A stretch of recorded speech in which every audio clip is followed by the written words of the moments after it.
تبارك الذي بيده الملك وهو على كل شيء قدير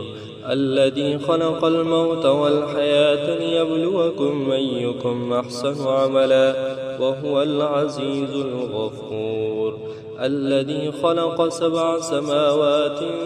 طباقا ما ترى في خلق الرحمن من تفاوت فارجع البصر هل ترى من فتور ثم ارجع البصر كرتين ينقلب إليك البصر خاسئا وهو حسير ولقد زينا السماء الدنيا بمصابيح وجعلناها رجوما للشياطين وأعتدنا لهم عذاب السعير وللذين كفروا بربهم عذاب جهنم وبئس المصير إذا ألقوا فيها سمعوا لها شهيقا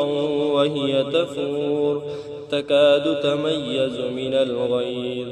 كلما ألقي فيها فوج سألهم خزنتها ألم يأتكم نذير قالوا بلى قد جاءنا نذير